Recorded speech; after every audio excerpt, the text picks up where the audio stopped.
At the end of last season, we talked about where relationships were. It was clear from the last couple episodes that Caleb and Hannah were going to run off to New York together. It was clear that Ezra and Ari were not going to run off together, that he made a choice to actually go pursue this other woman and this other form of work. I mean, something he wanted to volunteer for. It's like a Habitat for Humanity. So we knew that leaving that season. Then the conversation was, okay, what happens in those 5 years? Do Ezra and Arya see each other? Maybe they don't. What happens to Hannah and Caleb's relationship? Do they have a child? Do they get married? All those questions came up.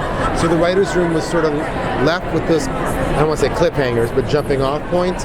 And then we discussed the best way to, play it out. Yeah, so much of what we do on a daily basis consists of pushing rocks up hills and then releasing them to see what happens. And what we wanted to do with the 5 years and with the relationships is to mix it up a little, try and get something interesting to write, to roll some more rocks. Will Emily have a new romance, or one of her? Who doesn't have romance on this show? Yes, but Emily's the only one that isn't really paired off. Emily, if you notice, we have fans who keep score, and she has dated more. She's gotten more action than anybody on this series. Yeah. So just know that. It's like, will she get Emily gets action. Emily has another journey to take right now that she doesn't preclude romance, but there's a personal journey for her. So it's an interesting one too. Yeah, she says at one point basically, my relationships up until now have been challenging. She's been burned a lot. Yeah. The girl's got to take it slow. Yeah. She's hired a detective before she dates somebody.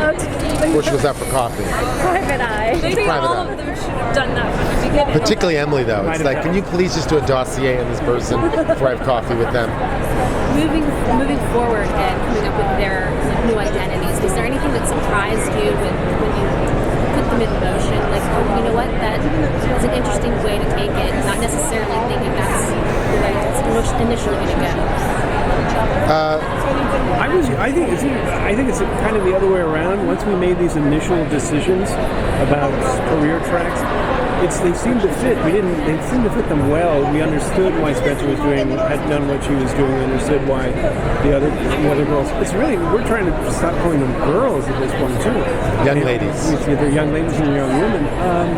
Actually, I have to tell you, it's just the choices have been very solid and very strong, and have lent themselves to some stories we couldn't have told before.